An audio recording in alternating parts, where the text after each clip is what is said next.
In this video, I'm going to show you how I made my very own flux capacitor, which was created for a very special Back to the Future experience, where participants got the chance to travel through time for themselves. And it's super easy. So what you can see here is a video of a flux capacitor on a screen being run by this laptop over here. And the idea is to use video to recreate the internal workings of the flux capacitor, but to add some extra oomph to it to make it look like it's three-dimensional. And that's what I'm working on now. So I've got this bit of acrylic and I'm testing taping out the outsides of the flux capacitor.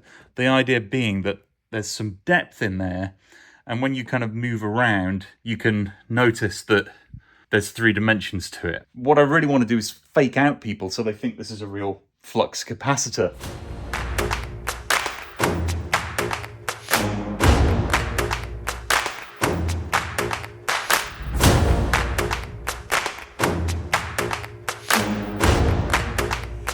Okay, so I've been doing some calculations and figuring out how to use some of this to cut out the frame that I created here in tape. So these are the measurements now that I've got here for the laser cutter. And then the idea is that this is going to create the outer piece that you see here that will then go in front of this. Hopefully it'll work.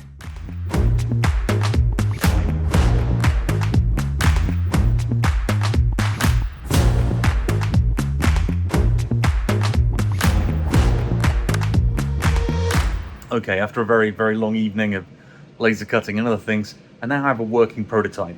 This is the flux capacitor using video screens as a way to bring it to life. You know, we've got the dials down here and the traveling through time stuff happening on the flux capacitor. I'm really pleased with it. And right now, this is just a single piece of perspex here. There's actually going to be a double layer of perspex because this is going to be pushed away from the original perspex edge. But yeah, this is a great start. Doing good. So to keep going, it's been a late one. I don't know how I'm going to get this all done in the time that we have. And it's 1 AM.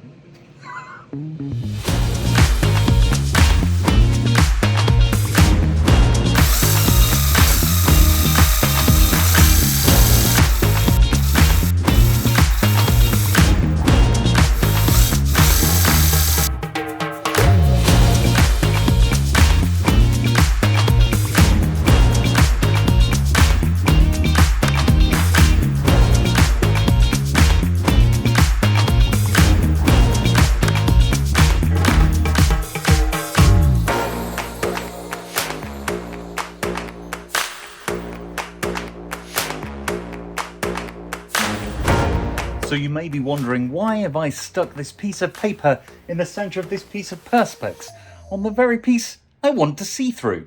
I'm now going to sand the perspex and spray it grey so that it looks like the metal frame, and then this bit that's covered up will remain clear. I just made the stupidest mistake. I forgot that I need the bottom part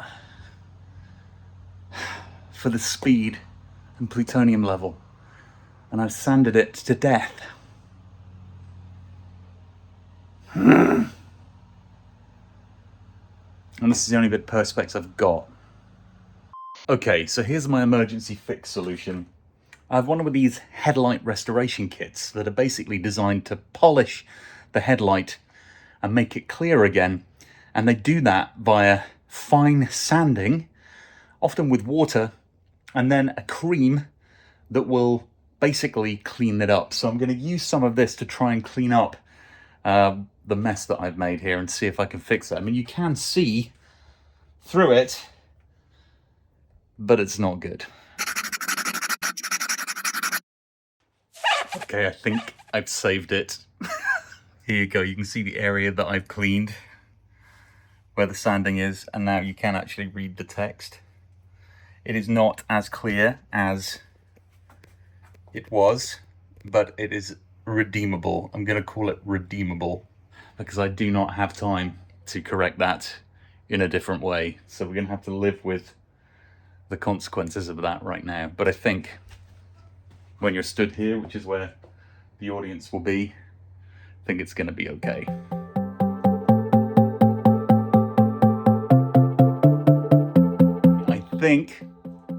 I I think it's ready. It's dry. So let's peel off these windows and see how it looks.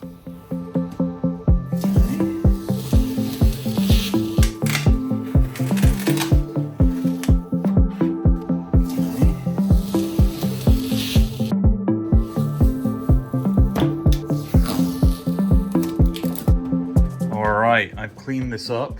It's looking good in there now. I'm quite pleased with this. But now it's time to add the paneling. So this is my laser cut piece that's gonna go here. And I'm adding these little steel handles.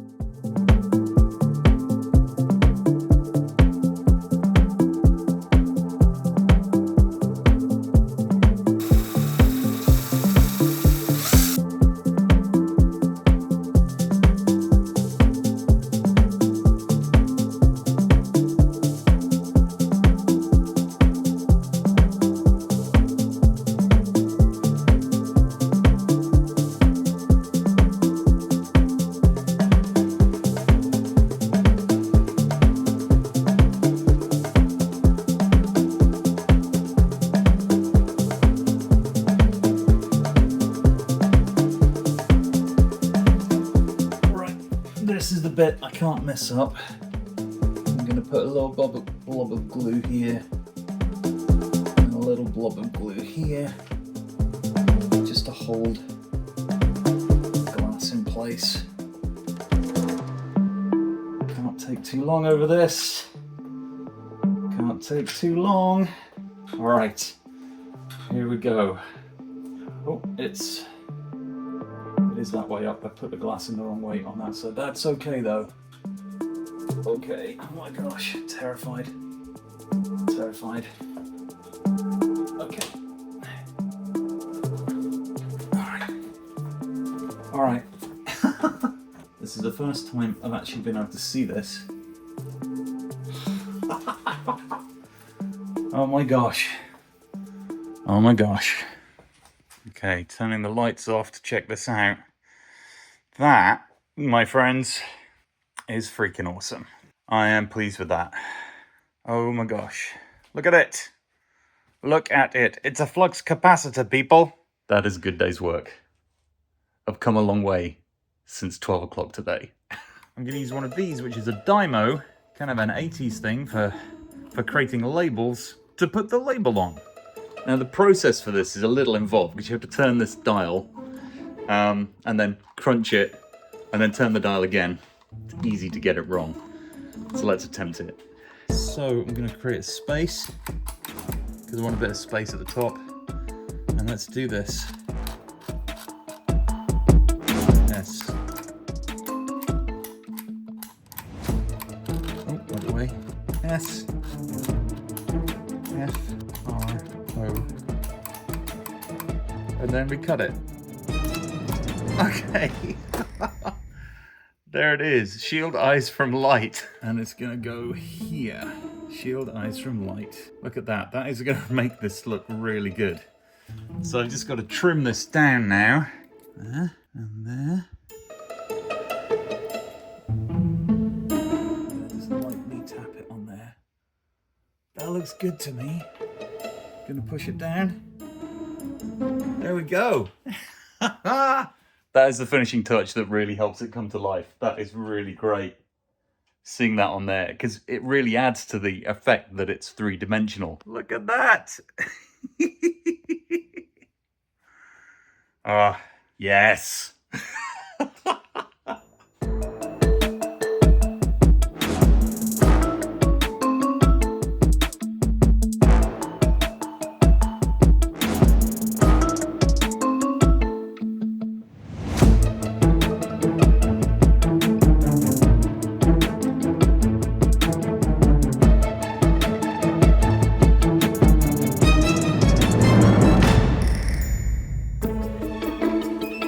This is what it's looking like now with a few additions.